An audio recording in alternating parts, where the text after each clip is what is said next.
Bharat England test series का countdown शुरू हो गया है। कुछ घंटों का इंतजार है और फिर लीड्स के मैदान पर दोनों टीमों के बीच पहला टेस्ट खेला जाएगा। नए कप्तान शुभमन गिल और कोच गौतम गंभीर चाहेंगे कि लीड्स में टीम इंडिया को लीड दिलाएं और सीरीज का मोमेंटम सेट करें, पर इसके लिए जरूरी है सही फैसले लेना और फैसलों की शुरुआत होगी मजबूत प्लेइंग 11 के साथ।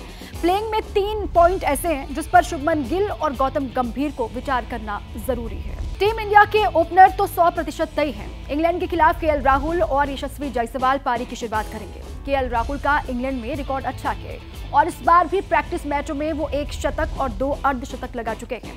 यशस्वी जायसवाल के प्रैक्टिस मैच में ज्यादा रन नहीं हुए, लेकिन पिछले 1 साल में उन्होंने टेस्ट क्रिकेट में मुश्किल परिस्थितियों में रन बनाए हैं और इसलिए वो भी खेलेंगे।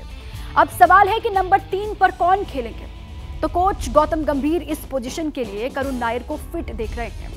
तो कप्तान शुभमन गिल का दिल आईपीएल में अपनी गुजरात टीम के साथी साई सुदर्शन पर आया हुआ है, क्योंकि साई सुदर्शन घरेलू क्रिकेट और आईपीएल में सबसे ज्यादा रन बनाकर टीम इंडिया तक पहुंचे हैं। तो उधर करुण नायर ने भी पिछले डोमेस्टिक सीजन में 9 शतक जड़े हैं और इंग्लैंड पहुंचने की प्रैक्टिस मैच में नायर दोहरा शतक लगाकर नायक बन गए हैं।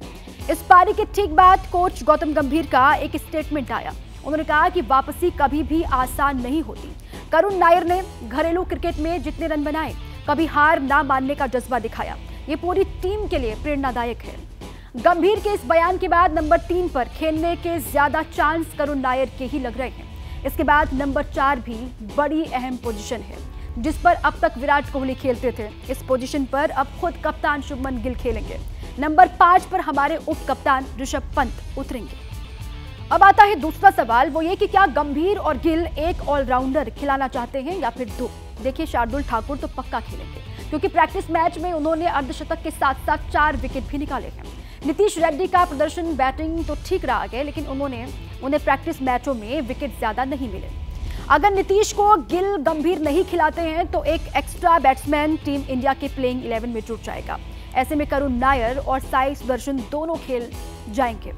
साई सुदर्शन नंबर 3 पर और करुण नायर मिडिल ऑर्डर में उतरेंगे। इससे बैटिंग तो मजबूत हो जाएगी, लेकिन गेंदबाजी में एक विकल्प कम हो जाएगा।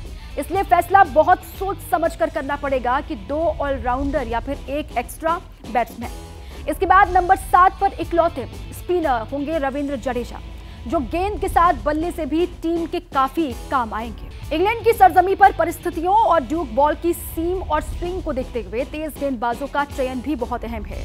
जसप्रीत बुमराह और मोहम्मद सिराज, ये दोनों तो खेलेंगे ही। अब सवाल यह है कि तीसरा फास्ट बॉलर कौन होगा, प्रसिद्ध कृष्णा या फिर अर्शदीप सिंह।